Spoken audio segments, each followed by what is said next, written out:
mucha presencia piquetera, usted lo sabe muy bien, usted lo ha vivido y yo diría que hasta lo ha soportado. Alguna violencia desatada contra las instituciones, con mayor o menor causa. En fin, una cantidad de situaciones que hacen de esta Argentina bastante difícil de vivir. Sin embargo, fíjese la dualidad que uno tiene que manejar en el término informativo. Creo que regresa el presidente, que por otra parte decidió no hablar del tema piqueteros, del tema de la violencia, de la incidencia de esto sobre la política. Regresa de una gira realmente impresionante.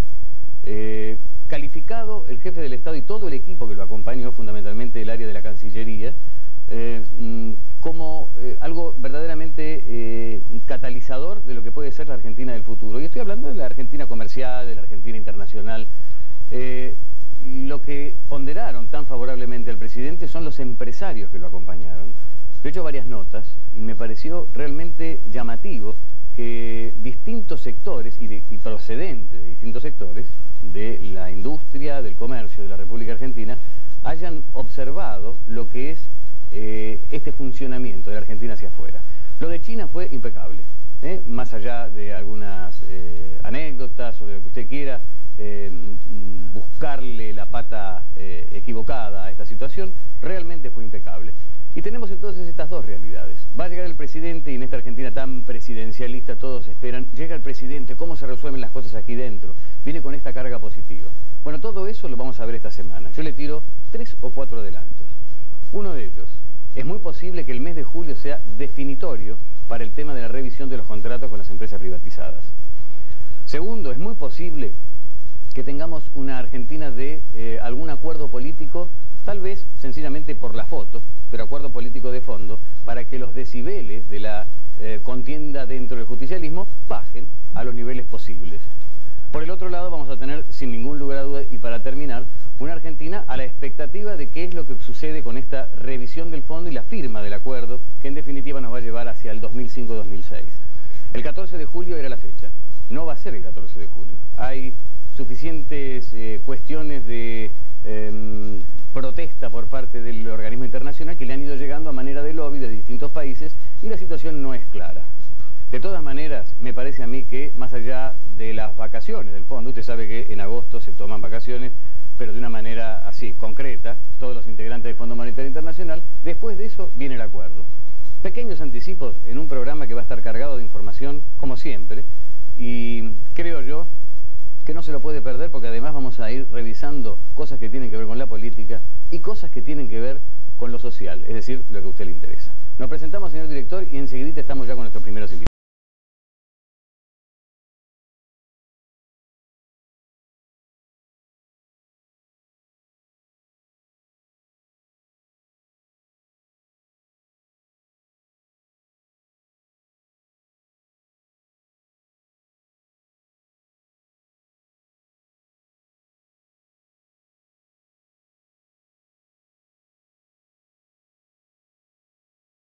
Partimos del comentario de mi compañero de trabajo, el señor Edgardo Chato Aronín. Tenemos un invitado también para esta primera parte del programa. Que es de lujo. Es un diputado de lujo para nosotros. Es el diputado Carlos Brown. Mira, yo te voy a hacer un brevísimo comentario que va a pasar por los dos ejes que vos acabas de mencionar en la apertura del programa. Por un lado, el viaje a China, que más allá de que le haya ido muy bien al presidente, cosa que realmente a uno lo pone muy contento, esta debería ser la primera misión, que además de estar acompañada por estos 200 y tantos, creo que fueron 250, 260 empresarios de máximo nivel, debería tener, para mi gusto, el respaldo, el acompañamiento, pero muy militante, muy entusiasta, de toda la grey política nacional, como para que esta sea realmente una política de Estado. Yo creo que, perdóname que te interrumpa brevemente, me parece que en este rubro la tiene bastante. Claro. Van a haber inconvenientes y allí nuevamente debería haber una política de Estado. Me estoy refiriendo a la revisión de los acuerdos por parte del Fondo Monetario Internacional y a una presión que ahora se viene por el lado del Club de París, en términos de que si ustedes no arreglan, si la Argentina no arregla con los acreedores privados, particularmente los bonistas, no se puede seguir adelante con el acuerdo global con los organismos internacionales. Bueno, muy bien. Desde el otro lado, digamos, hay una política de Estado que tira a la Argentina para adelante, sigue tirando para atrás, una herencia espantosa que viene de toda una década y pico, que dejó como un saldo seguramente no querido, o tal vez sí, un desastre nacional que es la marginación, la pobreza, y allí están los piqueteros en su interna, los piqueteros duros, los piqueteros blandos, y como telón de fondo, algo que seguramente el doctor Carlos Brown nos va a ilustrar, que es la pelea Kirchner-Duhalde. Pero yo vuelvo a lo de China, porque cuando asumió Carlos Brown, hace ya muchos años, como intendente de San Martín, hizo algo que a mí me llamó la atención. Yo decía, ¿cómo puede ser un intendente designando a un secretario de Estado de Comercio Exterior? A poco andar lo entendí. Pero a mí me gustaría que lo recuerde, porque de lo que se trata es de salir a vender. Carlos, ¿cómo le va? ¿Bien? Bien, muy bien. Muchísimas gracias por la invitación. Bueno, tome la posta que le acaba de dejar a Aronín, ¿no? ¿Por qué se le ocurrió en aquella oportunidad? Porque San Martín tenía una realidad que yo no podía desconocer. San Martín era un verdadero centro de la pequeña y la mediana empresa, con una capacidad exportadora fantástica. San Martín, en la época de mi gestión como intendente, llegó a exportar más que la provincia de Mendoza. Y consecuentemente nosotros debíamos facilitarle a todos los empresarios, sobre todo a los pequeños y los medianos, los que tenían necesidad de este tipo de acompañamiento, todos los medios que posibilitaran de que así fuera. Entonces creamos esa Secretaría de Industria y Comercio Exterior que hace referencia a Morín, y inmediatamente salimos a plantear estas cosas. Yo asumí en diciembre del 87, en abril del 88 salí con mi primera misión de empresarios al exterior, que se repitieron durante los 4 años. Llegué a hacer 24 misiones a diferentes lugares, Europa, Estados Unidos, Latinoamérica. ¿Un intendente tiene autonomía suficiente como para hacer esto? Bueno, porque después me siguieron muchos. Cuando yo terminé mi mandato como intendente, Duhalde me nombra ministro de la Producción.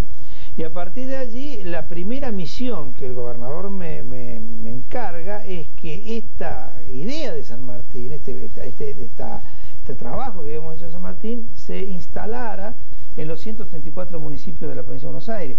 Y realmente en 1 año y medio, 2 años, todos los municipios tenían secretarías o áreas de la producción, crearon sus corredores productivos, salieron a colocar sus productos en el mundo, particularmente en el Mercosur, en los países vecinos, salieron a Chile, salieron a Bolivia, salieron a Paraguay, algunos mucho más ambiciosos se fueron a Estados Unidos, a las famosas ferias de la alimentación, y bueno, los resultados fueron espectaculares, porque no hay que quedarse, lo que vos recién decías con respecto a lo del presidente Kirchner, es extremadamente valioso.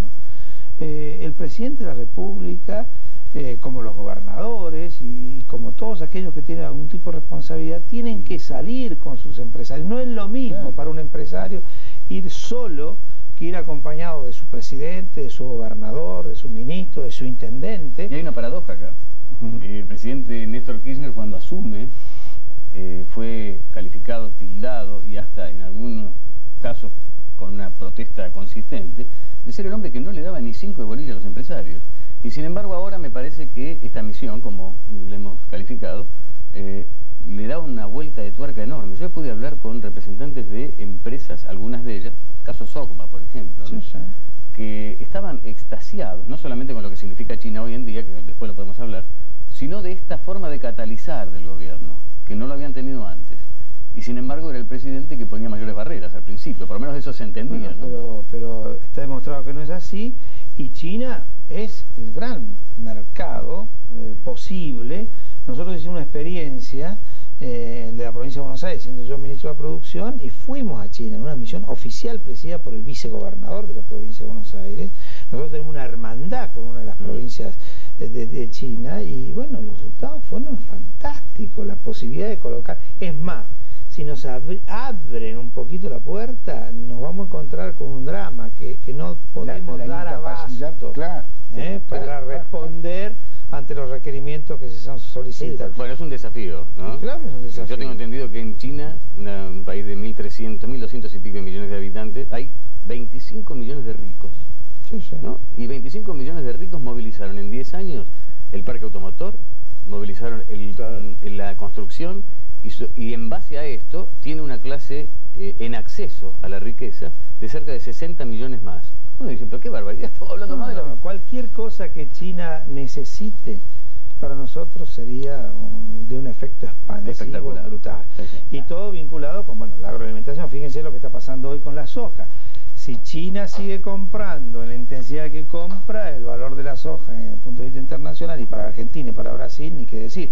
Si China llegara a cortar un poquito esto, los precios caerían. Entonces, desde el punto de vista de los granos, desde el punto de vista de la carne, desde el punto de vista de la industria alimentaria en general, por supuesto, en los temas industriales de alta tecnología tenemos algunos problemas porque ellos se manejan de una forma muy especial, pero también podemos competir. Sin embargo, hay una suerte de búsqueda, yo creo que ha habido encuentro, ¿no? Que esto es lo más importante, porque a veces uno dice voy a explorar y se encuentra con que hay una realidad absoluta en otros temas, como por ejemplo el gas natural, el gas GNC. Nosotros somos expertos en ese tema. Bueno, con China parecería una tecnología que no la tiene cualquiera. Sí. Construcción de, por ejemplo, un automóvil económico. Es decir, hay una cantidad de... No, la tecnología del GNC, sin perjuicio que por supuesto el gas lo utilizarán del gas que tiene China, sí, obviamente. Pero la tecnología del GNC es una tecnología argentina. ¿Qué es este asunto de la construcción de un automóvil económico? Sí, ahí el parque automotor chino ha crecido y sigue creciendo de una manera monumental. Claro, Quienes fueron a China hace 10 años veían bicicletas y ahora ven automóviles por todos lados. Y aparentemente ellos están en condiciones de operar con lo que sería un automóvil, un utilitario seguramente, de muy bajo costo. Obviamente estamos hablando de... cada provincia de China tiene más de 100 millones de habitantes. Entonces se me ocurre que el tránsito debe ser bastante complicado, ¿no? Como para buscar a lo mejor un auto ideal. Te hago una consulta. ¿Cómo estamos de tiempo? Te digo por qué. El doctor Brown es un dirigente peronista, yo no tengo la culpa. El doctor Brown es de la provincia de Buenos Aires, yo no tengo la culpa. Claro. El doctor Brown es dualdista, yo no tengo la culpa. El doctor Brown fue la punta de lanza de una serie de misiones al exterior que se transformaron finalmente, o se están transformando en políticas de Estado. Esto que es buenísimo tampoco es culpa mía. Yo me pregunto... Si sabemos que sos inocente, pero... Sí, claro, absolutamente.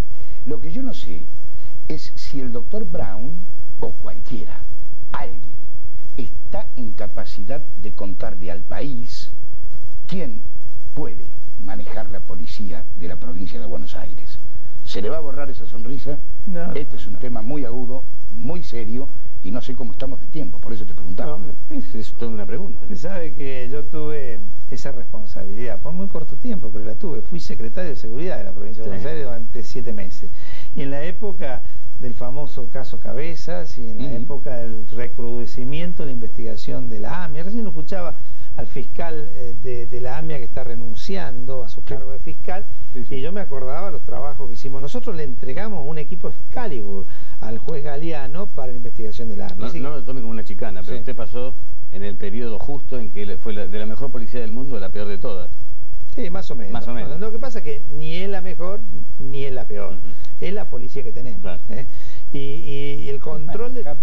Sí, que es manejable. La policía tiene una característica, la policía se subordina al poder político. Lo que pasa es que el poder político tiene ¿se subordina al poder político? Se subordina al poder político. Y ¿Por qué entonces el poder político no le ordena a la policía reprimir los cortes de ruta si en realidad no lo manda porque le tiene miedo que le maten gente? No, eso es un problema de decisión política, no es un problema de la policía responde órdenes. Y es un problema a veces que excede a un poder ejecutivo y entra en la esfera de un poder judicial que se lava la mano como Poncio Pilato. Pero en el caso, usted está diciendo que la policía responde a órdenes políticas, ¿sí? Órdenes del ejecutivo. Correcto. Y a los órdenes del judicial. Las muertes del puente del año pasado. No, bueno, esos son excesos de decisiones que se toman. El poder político. No, bueno, pero se equivoca, no tiene que... O sea, el tema es así. Por eso no mandaron a reprimir nunca La más. Problemática de los piqueteros, o más que de los piqueteros, yo diría de los excluidos, no se resuelve solo con represión, sino que se resuelve a partir de una justicia que no tenemos, social, y de una justa distribución de la riqueza que tampoco estamos teniendo. Pero, perdóneme, yo creo que eso que sucedió hace 2 años, lo de Costequi y el otro Santillán, forma parte de los excesos lógicos que puede llegar a existir a través de toda una carga histórica que tenemos. Ahora, me parece a mí que no es el justificativo suficiente como para pensar en este momento que no hay que reprimir o reprimir. Yo creo que el Estado tiene la capacidad policial. En este momento el Estado creo que comete un breve error, pero es absolutamente parte de lo que yo digo, lo que yo pienso, de decir, bueno, en el medio está la justicia. No, acá hay una acción conjunta, está la determinación del Estado policial de prevenir y de reprimir. La seguridad no es una tarea de ningún sector individual, es una tarea de conjunto. Pero respondiendo a lo que Morín me preguntaba con respecto a la policía es absolutamente contrario. Lo que pasa es que la policía, como cualquier otra institución del Estado, necesita de políticas claras, serias y permanentes. ¿Y entonces qué le responde a aquellos que dicen en este momento? Políticas de Estado. Pero yo qué quiero significar con esto. Si usted cada 6, 7 meses, 8 meses cambia el ministro de Seguridad y el ministro de Seguridad que viene, cambia el programa al 100%, es evidente que a usted le va a costar manejar esta historia. Pero hay por otro lado, medio, ¿sabe cuál es? Que tiene que ver con lo que usted está diciendo, por eso lo interrumpo. La gran sospecha, y un gran estado de realidad para muchos, es que hay una connivencia en la actitud delictiva de policías y políticos.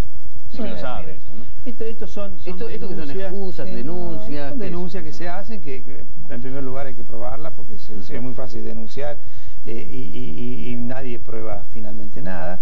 Pero lo concreto es que usted tiene que tener, por un lado, una política de seguridad, que no tiene que ser necesariamente represiva, puede ser preventiva, debe ser preventiva, y tiene que tener una política económica, de desarrollo, de estrategia, de crecimiento, de distribución de riqueza. Si usted tiene un país que en el 2003 le creció el 8.8%, y ese 8.8% se lo quedó en el 90%, el 10% más rico, y pasó a tener el 34%, pasó a tener el 44%. Pero esto no es culpa de la política y de los gobiernos y de las administraciones. Esto es culpa de una indebida distribución de la riqueza que se viene arrastrando en la Argentina de los últimos 30 años. El dato estadístico del INDEC, y se cumplieron ayer 30 años de la muerte de Perón. El dato estadístico del INDEC dice que en el 74 Argentina era considerablemente más justa que hoy. Sin duda. Considerablemente. La brecha era del 12%, ahora es de 50 y pico. Doctor, en dos palabras, porque Luisito me va a matar. ¿Cómo ve la pelea Kirchner-Duhalde y un agregado más? Estos dichos de Elía respecto de Duhalde y la muerte de Cisneros. Bueno, los dichos de Elía son claramente una verdadera, auténtica provocación, y aparte de ser una verdadera provocación, de una falsedad manifiesta. Es un señor que evidentemente dice cualquier cosa, hace cualquier cosa para mantener una esfera de poder. A mí me sorprende. Y le permiten hacer cualquier cosa. A mí me sorprende que un señor que diga semejante barbaridad tenga la posibilidad de ir 2 o 3 veces a la Casa de Gobierno y tenga la posibilidad de usar un espacio físico de la Casa de Gobierno para hacer una conferencia de prensa. Pero estas son equivocaciones que se producen a nivel de las estructuras del Estado. En cuanto a la pelea de Kirchner y Duhalde, yo espero que haya un acuerdo, que no se dé una pelea profunda. Sé que son dos personas que piensan de manera diferente, tienen criterios distintos, pero por sobre todas las cosas creo que hay un país que, fíjese, vuelvo a insistir en este punto, un país que cada vez es más profunda la injusticia en la que viven sus habitantes. Entonces, no podemos darnos el lujo, los dirigentes políticos, y particularmente los dirigentes políticos de un mismo partido, de estarnos peleando con nosotros. Tal cual. Bueno, Carlos, le agradezco mucho que haya venido. Me quedo mucho en el tintero. Mucho me quedo. Que perseguirla.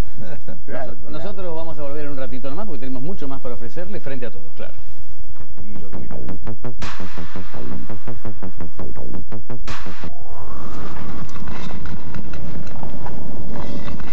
Nace Valentín Bianchi DOC, el certificado de calidad de la pureza varietal.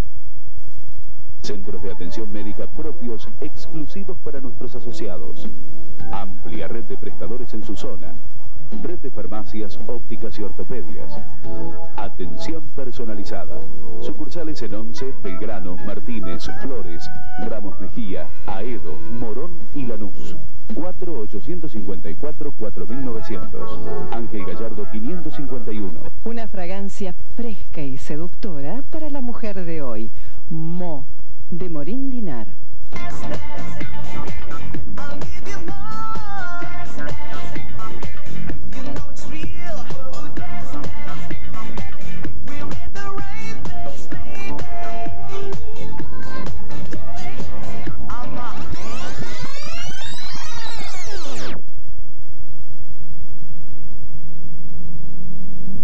Bueno, nosotros nos tenemos que ir. Divino el cumpleaños, muchas gracias. ¿Tan temprano? Sí, el médico me recomendó el reposo. Un brindis y se van. Traigo el New Age.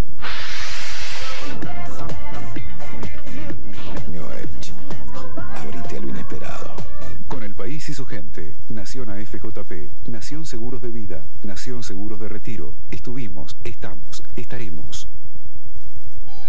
El RAFA le da tiempo para que usted cumpla y le posibilita pagar sus deudas hasta en 60 cuotas, obtener el certificado fiscal que necesita para trabajar, levantar embargos, acceder al crédito. Infórmese en AFIP. El RAFA le da una mano. Volkswagen, el mayor empleador de la industria automotriz argentina. Automotriz oficial de la Selección Argentina de Fútbol.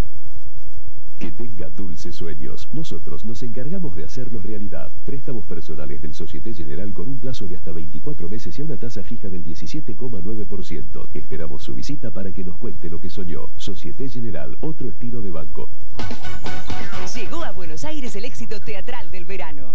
La Era del Pingüino. Jorge Ginsburg, Miguel Ángel Cheruti y Luciana Salazar en un show más grande que el glaciar Perito Moreno. La Era del Pingüino. De jueves a domingo, Teatro Metropolitan 1. Venta telefónica, entrada plus 401010. Solo el 3% del agua del planeta es dulce. Y de ese porcentaje, solo una parte es potabilizable. Por eso es tan importante cuidar el agua y no desperdiciarla. Porque tiene un papel fundamental en nuestra vida cotidiana. El futuro del agua depende de todos nosotros. Cuidémosla.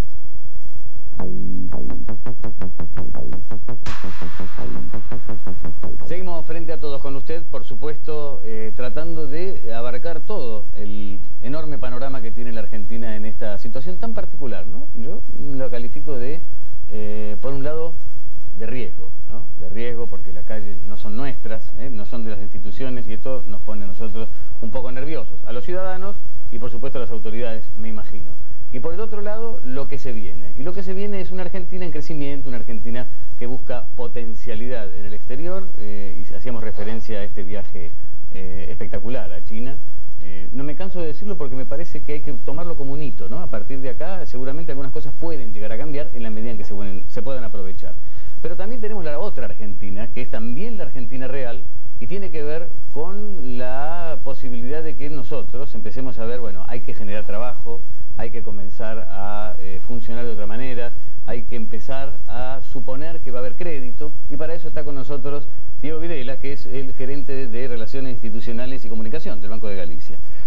No toda la responsabilidad del Banco de Galicia, obviamente, Diego, pero hay algo que es muy importante, y cuando uno imagina trabajo, uno imagina empresa, o pequeña empresa, o mediana empresa, o gran empresa, inmediatamente imagina crédito, facilidades, formato, y yo sé que los bancos hoy en día han logrado instalarse de dos maneras. Una, por supuesto, es la operatoria financiera, pero hay otra que está absolutamente relacionada con todo lo que tiene que ver con esto, que es sociedad y crecimiento.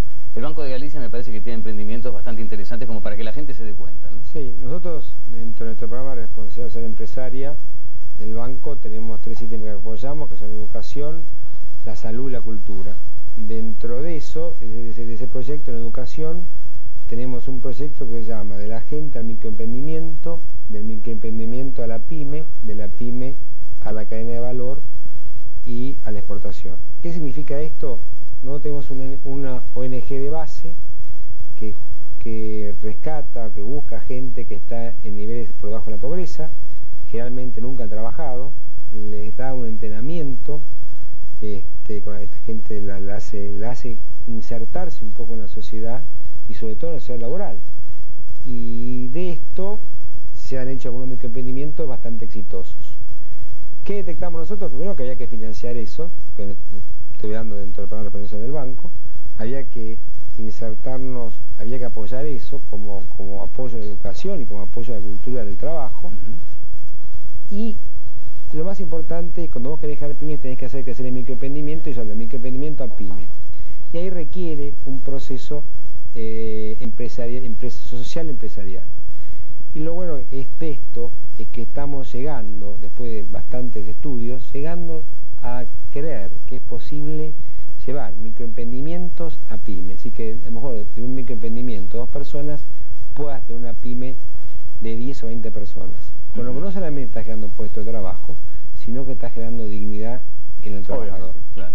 Hay algo que seguramente la gente que nos está mirando se va a poner a pensar. Microemprendimientos, ¿cuáles son los rubros principales donde se genera el atractivo suficiente desde a lo mejor el que busca y el que ofrece, ¿no?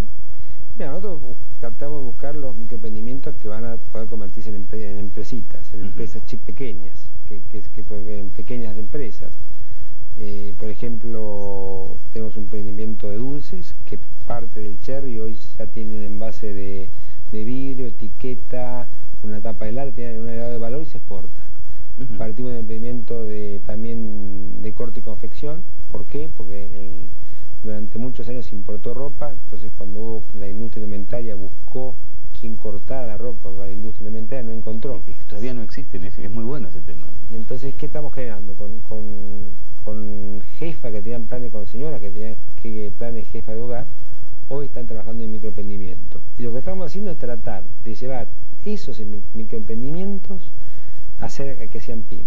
¿Por qué? Porque cuando son pymes, son empresas.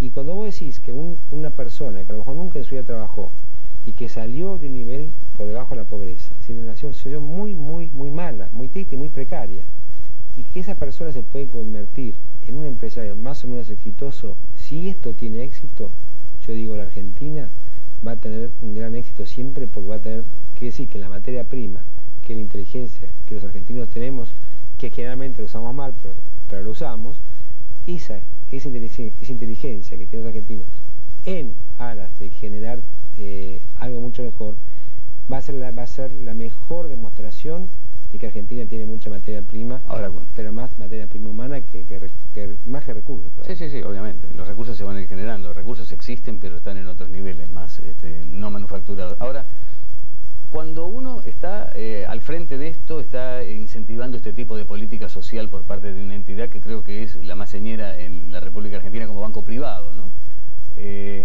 Y se encuentra con que el mundo de la gente que está por debajo de los niveles posibles de vivir en esta sociedad, muchos dicen, no, yo prefiero instalarme en esta corriente que es política y que me paguen unos pesos por las manifestaciones, seguir en los planes jefas y jefes. Como institución, el Banco de Galicia está observando de que hay gente que quiere salirse de eso, que quiere romper esa barrera que parecería ser en muchos discursos políticos. No, esta gente se quiere quedar ahí y no quiere hacer otra cosa. No, yo creo que la gente siempre quiere salir de ahí. Yo creo que la gente tiene una ambición de salir del nivel que está. Hay dos clases de gente, la que nunca ha trabajado, que hay que insertarlo, y los que han sido excluidos. Los que fueron excluidos durante mucho tiempo en Argentina, en los últimos 30 años, muchos fueron excluidos. Hay gente de 50 años que dice, yo no tengo ninguna posibilidad, ¿qué hago? Y me voy a un plan de jefas y jefas. Pero esas personas que trabajaron alguna vez en una empresa, que fueron empleados, o que tuvieron una institución de empleo por miles de razones, no solamente por privatizaciones, sino por miles de razones, porque también hay miles de razones más, esa gente, si le das una oportunidad de tener un empleo, yo te aseguro que lo tiene, porque el empleo te dignifica, el empleo te genera inquietud, te genera ganas de progresar, te genera, pensás, vas a tu casa y comentás, estás reconstruyendo el tejido social. Diego, la dejo picando y volvemos enseguida. Cuando uno piensa en esto, también está pensando en que detrás de todo esto tiene que haber un cuadro de educación, y quisiera saber si por las experiencias que tienen esto existe. ¿Volvemos enseguida?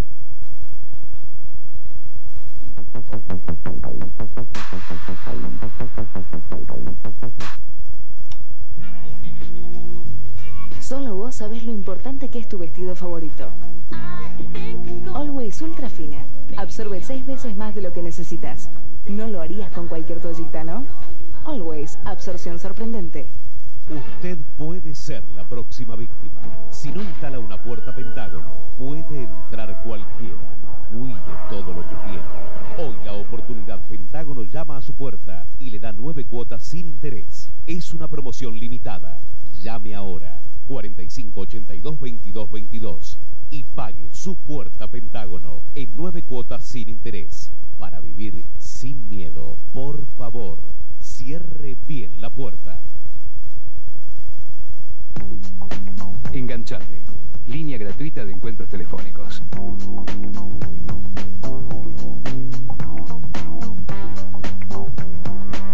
En un solo número de teléfono lo tenés todo. 5999-2222. Enganchate. Línea gratuita de encuentros telefónicos.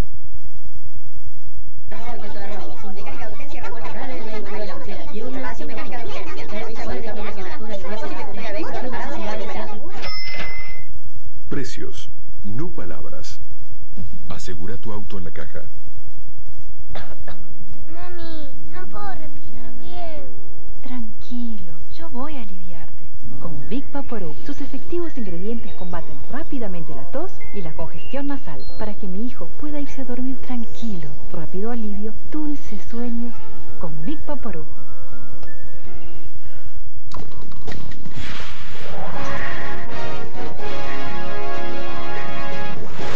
CPN, la señal de la información.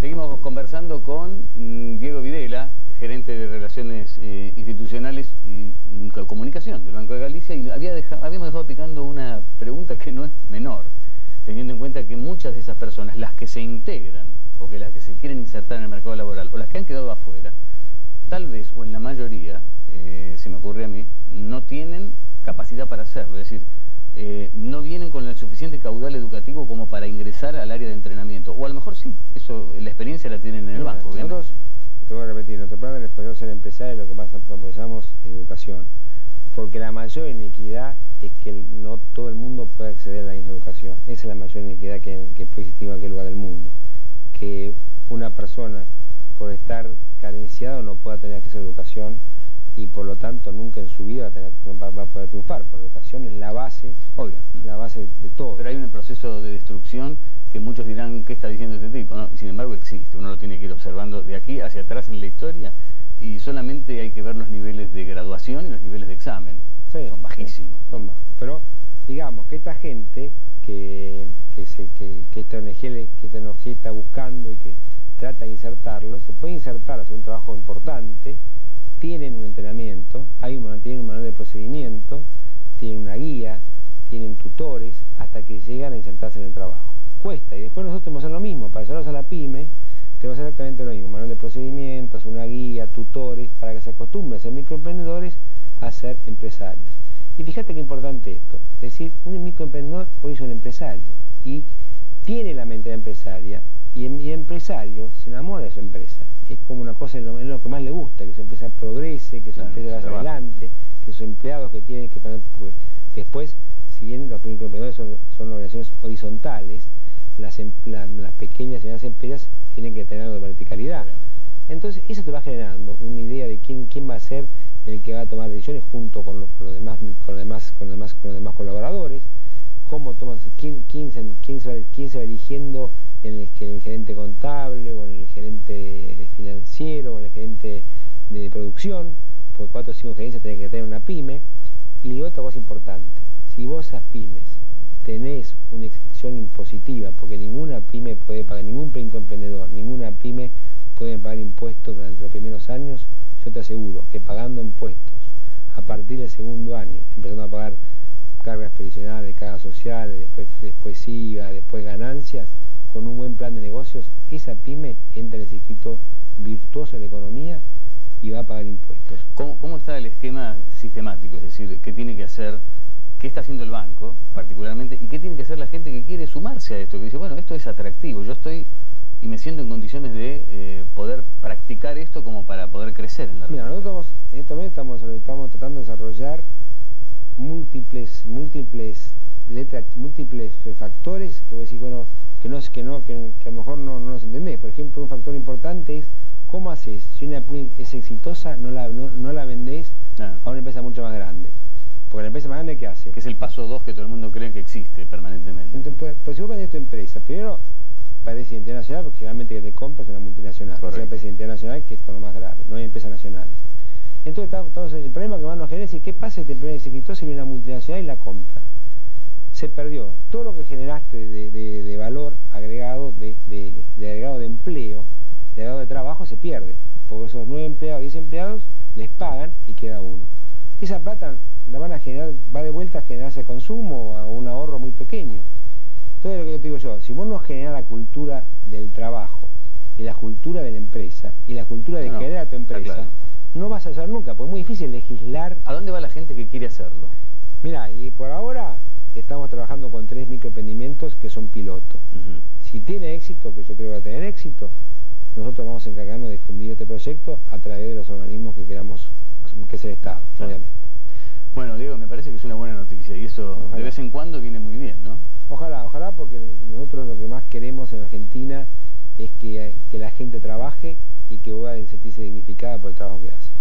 Nosotros seguimos, tras agradecerle a Diego su presencia aquí en el programa, seguimos en un ratito nomás para brindarles a usted muchísima más información. Pero cuando a veces aparece una buena noticia y estamos pensando en el futuro, es bueno revelarla. Enseguida volvemos.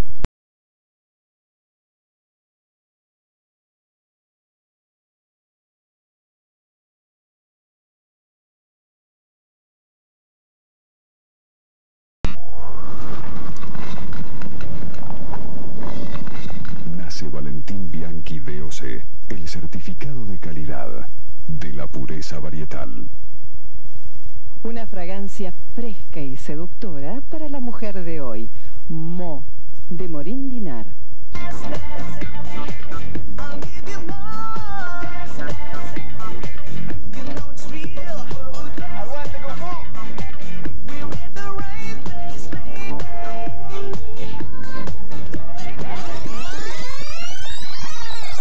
El señor Tanaka dice que está muy conforme con la presentación y quiere agradecerles a todos. Su firma, señor Tanaka.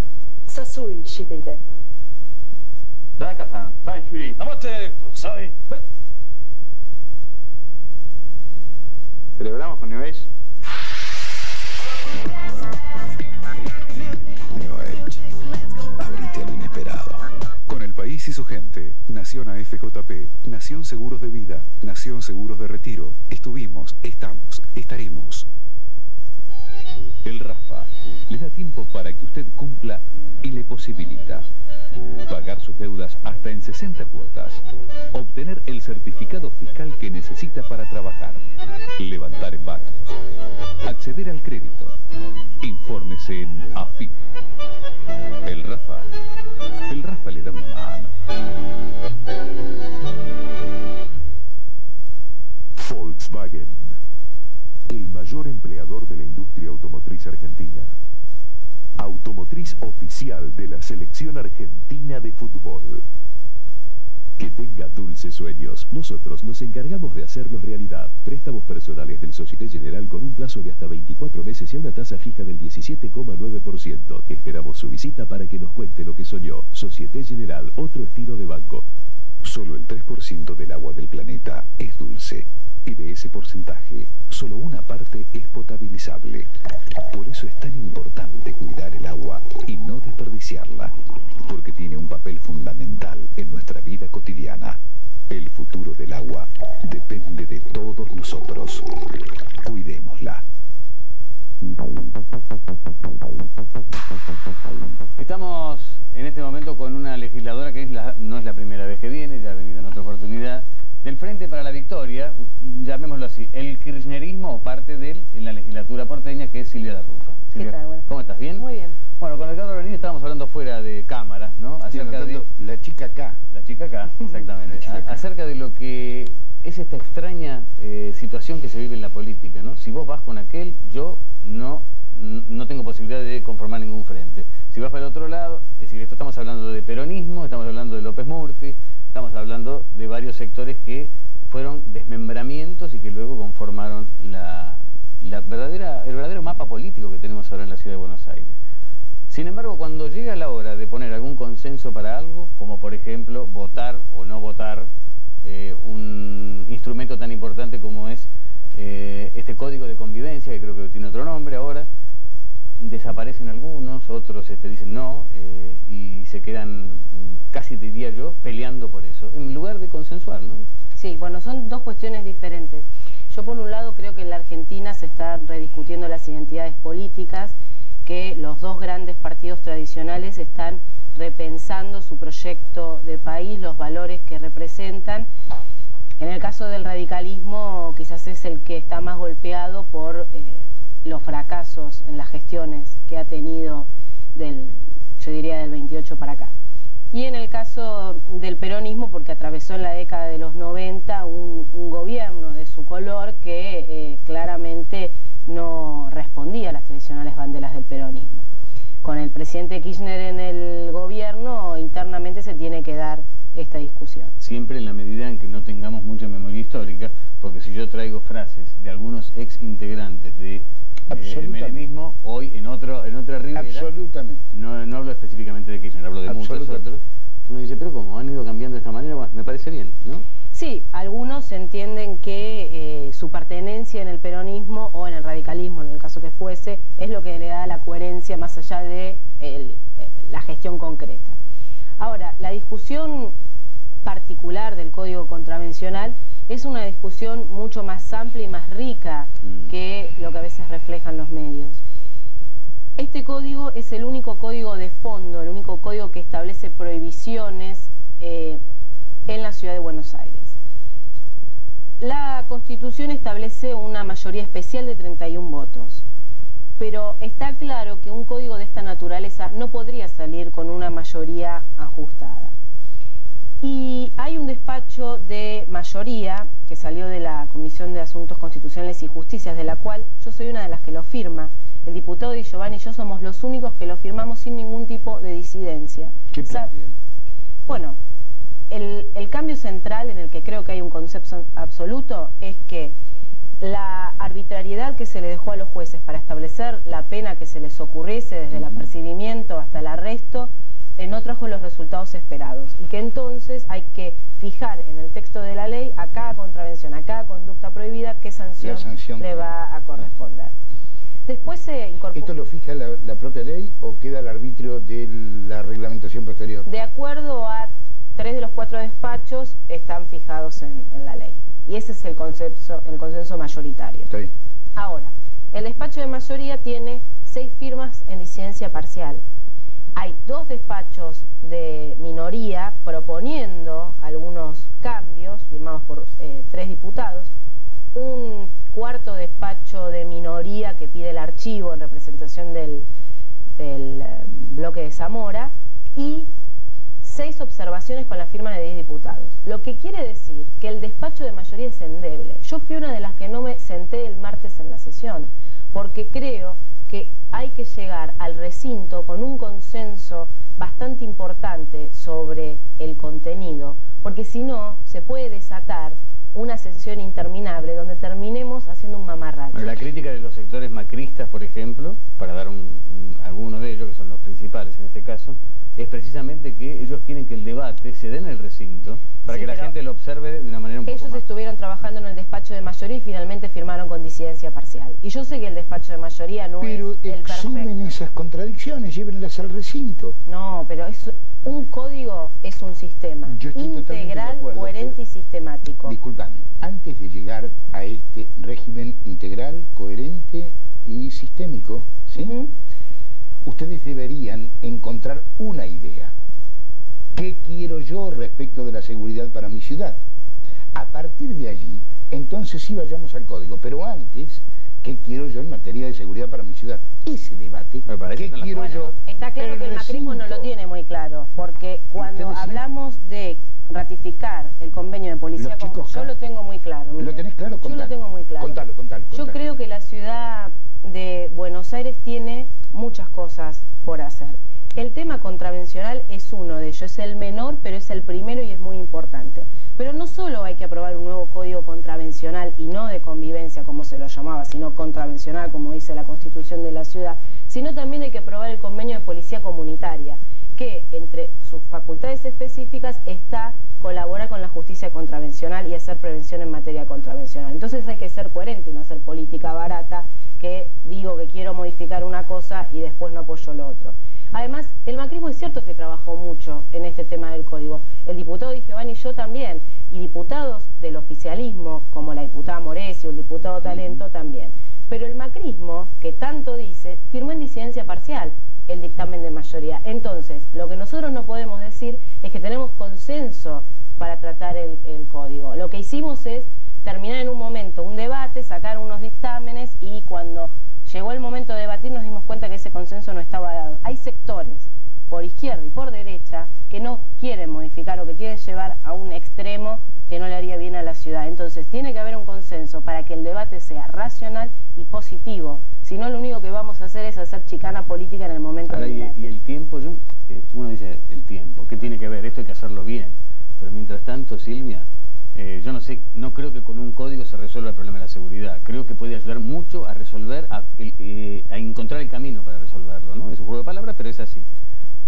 Me da la impresión de que tendrían que ganar tiempo, si tendrían que decir, bueno, es cierto, dejemos lo político de lado, nos tiramos todos de cabeza en el mismo embudo y tratemos de una discusión muy profunda sacar un código como la gente. Es que estamos haciendo ¿Están haciéndolo? Estamos haciendo eso. ¿Con todos? Con todos. Y lo que sentimos es que, y yo realmente creo esto, en el recinto hay que dejar 2 o 3 temitas que no podamos consensuar y ver, digamos, qué posición finalmente consigue los 31 votos. Pero hay como 6 o 7 temas y no podemos llegar así. Estamos haciendo eso. El diputado Enríquez, el diputado Rebot del macrismo, la diputada Bertol del macrismo, la diputada Moresi, el diputado Talento, Di Giovanni, yo del oficialismo, el diputado Schifrin. Hay muchos diputados que están intentando llegar a un consenso. Creíamos hace 15 días que íbamos a llegar desde el punto de vista técnico. No se pudo. Y ahora estamos intentando terminar de consensuar estos puntos que quedan, insisto, para que el debate sea racional, ordenado. ¿Sabes con qué sensación me quedo? Te he escuchado con mucha atención, además con mucha simpatía por toda la crítica que hiciste respecto de la identidad de los peronismos, la identidad de los radicalismos, pero ahora me quedo pensando en la identidad de los K y de los ibarristas. ¿Hay identidad política en algún lado? En la ciudad de Buenos Aires. Silvia, la verdad. Los 6 miembros de mi... Un primer plano de una cámara te manda, pero, ¿sabes? No te perdona. Bueno, la verdad. Los 6 miembros de mi bloque, del bloque Frente para la Victoria, venimos del peronismo y reivindicamos nuestra... ¿De cuál peronismo? Del único peronismo, del peronismo del Domingo Perón, de la doctrina social de la Iglesia, del peronismo de la justicia social, la independencia económica y la sociedad. De la patria socialista, de la patria metalúrgica, de la patria... De la patria de los trabajadores, de la patria... Es divino, es un debate para empezarlo ahora y la seguimos en el 2104. Bueno, la pregunta porque Perón va a seguir vigente. Te hago más sencillo. ¿Kirchner es peronista? Kirchner es peronista. ¿Vos sos peronista? Yo soy peronista. Pero el desembarco en la ciudad de Buenos Aires del kirchnerismo, digo desembarco para darle algún calificativo, se habla mucho de Buenos Aires provincia, yo hablo de la capital que tienen ciertas vertientes interesantes, ¿no? Y además hacen pie en uno de los distritos más complicados para el peronismo porque, como recién hablaba, se considera que el menemismo no es peronista, entonces la ciudad de Buenos Aires no es peronista, pero ¿será kirchnerista? Bueno, es un desafío interesante, además el presidente ha manifestado que él espera construir un frente no solo en la ciudad sino en todo el país que incluya más que al peronismo mismo y en la... ¿Esto significa el fin del peronismo? No, yo no creo la amplitud, no. Las puertas, con puertas abiertas. No, porque el peronismo tiene esta actitud frentista en su historia. Ahora se habla de transversalidad, pero yo en eso comparto lo que dice Cafiero, que siempre hubo lo que ahora se denomina transversalidad. Claro, obviamente. Siempre es más, el movimiento peronista nació así. Exactamente, con lo cual no creo que se pierda la identidad. en la ciudad de Buenos Aires claramente tiene una actitud un poco antiperonista, pero bueno, en la última elección en la ciudad, la coalición que acompañó el gobierno nacional finalmente salió triunfante, con lo cual espero que se repita en el 2005. Te propongo algo. En una próxima entrevista, que no va a ser muy lejana porque me interesa el tema, porque además se quedó caliente. No sabés, no, estoy con unas ganas de seguirla. Se quedó caliente. Ayer recordamos los 30 años de la muerte del general Perón y todos el 28, un nuevo aniversario de la caída del presidente Arturo Illia, donde estuvo todo el empresariado sindical peronista en el Salón Blanco de la Casa de Gobierno cuando asumió Onganía. Pero te digo algo. Yo no había nacido. En el 90, claro, por eso me resultaba muy divertido. En el 90 no gobernó el peronismo, gobernó el menemismo. Después, no es que haya gobernado la alianza, gobernó el del arruismo, el radicalismo. ¿Por qué ustedes al radicalismo lo engloban y al peronismo lo perdonan y dicen fue el menemismo? Lo vamos a dejar para otra oportunidad, te lo cuento. Vamos. Porque esto es muy largo. No es fácil estar entre los ismos. Yo que no soy ismo, ¿no? Esto es un abismo para mí, pero de todas maneras me parece muy interesante la discusión porque a partir de eso usted va a empezar a comprender la historia argentina. Parecería ser que los radicales tienen nombre y apellido, una vez fueron una cosa, otra vez fueron otra. Los peronistas también, una vez fueron uno, otra vez fueron otro, una vez fueron derecha, otra vez fueron izquierda, en fin. Esto es la República Argentina, pero aparentemente estamos en una bisagra. Por lo menos la gente joven nos va a dar la oportunidad de la bisagra. Silvia, muchas gracias. Gracias a ustedes. Nosotros volvemos en un ratito, mientras ellos siguen discutiendo. Les propongo que nos aguarde un instante nomás y hacemos el cierre de este programa. Sigan, por favor.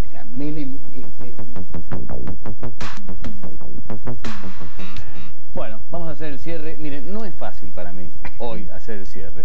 No por las discusiones políticas que uno puede llegar a tener, sino porque estoy afortunadamente en un estudio de gente muy profesional que ha tenido la delicadeza de limpiar con un trapo muy bien lo que dice frente a todos, un trapo de color azul y amarillo. Así que bueno, las cosas para mí no son tan fáciles. Calcule que a mí se me acaba de caer la última pluma, por ejemplo. Claro. Pero bueno, forma parte de la historia que uno tiene que compartir con otra gente de trabajo que, lo vamos a decir así, son bosteros. Son bosteros, bueno, claro. Vos me habías preguntado qué pasaba, por qué iba a haber una foto. Bueno, la foto es muy posible. De la foto? ¿Cómo se puede bajar el nivel de tensión política que hay en el país? ¿Cómo puede bajarla a un hombre que llega de China, exitoso, que no quiere hablar de los piqueteros, que la parte violenta la van a resolver los de la justicia y cosas por el estilo? La cuestión política hay que resolverla con una pequeña foto, un pequeño llamado o una pequeña, yo diría, versión acerca de que por ahora no hay ningún problema. Obviamente esto no va a ser fácil, porque en las líneas medias hay una bronca espantosa y el que se encarga de abonar todo esto es el señor Delía. Un hombre que ha visitado la Casa... El otro día me lo encontré, estaba buscando el baño, se había perdido en la Casa Rosada. Esto que te digo es cierto. Sí. Y me dijo, no, lo que pasa es que acá hay ministros que por su procedencia no están con nosotros. Obviamente estaba hablando de los valdistas, pero claro, las cosas son diferentes. Yo lo que me planteo, y ahora lo charlamos, es lo siguiente. Tengo una pregunta. Ahora que llega Kirchner, ¿qué va a pasar con Pampuro? Nada. Nada. ¿Porque dijo que es un país violento? Sí. ¿Mintió? No, yo me refiero, pero por supuesto, yo puedo ¿Querés que te cuente una cosa muy graciosa? A ver. Pampuro es un hombre que ha pasado momentos muy complicados. Cuando se metieron los de Quebracho en el edificio Libertador, los oficiales, casi todos teniente coroneles, hombres de 30 y pico de años, 40, dijeron, dejamos las armas, dejamos la gorra, bajamos todos y lo matamos a piña a estos. Y se plantaron atrás de la puerta, mientras estaban los otros en el patio, y dijeron, acá no entra, hasta que bajó el general Bentini dijo, no, señores, por favor, cada uno a su lugar de trabajo, y fueron. Lo que significa que Pampuro no está tan equivocado. Yo no voy a decir que esto significa golpe de Estado. Esto está tan lejos, que es imposible pensarlo siquiera. Lo que sí, creo que los tipos son seres humanos y se van a defender. Ahora, yo me hago la siguiente pregunta, a ver si vos me la sabés contestar con tus años de experiencia, no porque tengas mucho más que yo. Me está diciendo viejo. No, los consejos de ancianos son muy favorables. Dale. ¿Qué quiere la Argentina? Un país que tenga una derecha compleja y que no es... Perdón, vamos a empezar al revés. ¿Qué quiere el país? Una izquierda compleja, que es desprolija y que no genera seguridad, o una derecha que es prolija y que genera seguridad. ¿Qué es lo que quiere el país? Porque aparentemente parecería que los discursos rondan, giran detrás de todo este concepto, que es muy peligroso. ¿Sabes por qué es muy peligroso? Creo que hay que redefinir. Porque me pega un cachetazo de historia. Y lo importante de todo esto es que hay que buscar el punto justo y el punto medio. Olvidarnos de la inseguridad, pero la libertad y otras cosas, y preocuparnos mucho por la seguridad de las derechas.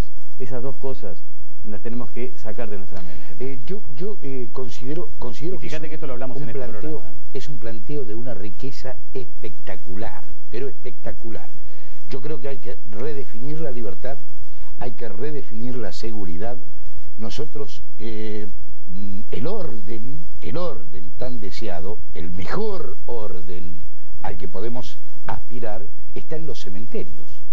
En el cementerio está todo rigurosamente en orden. Eso sí, no hay vida, es natural.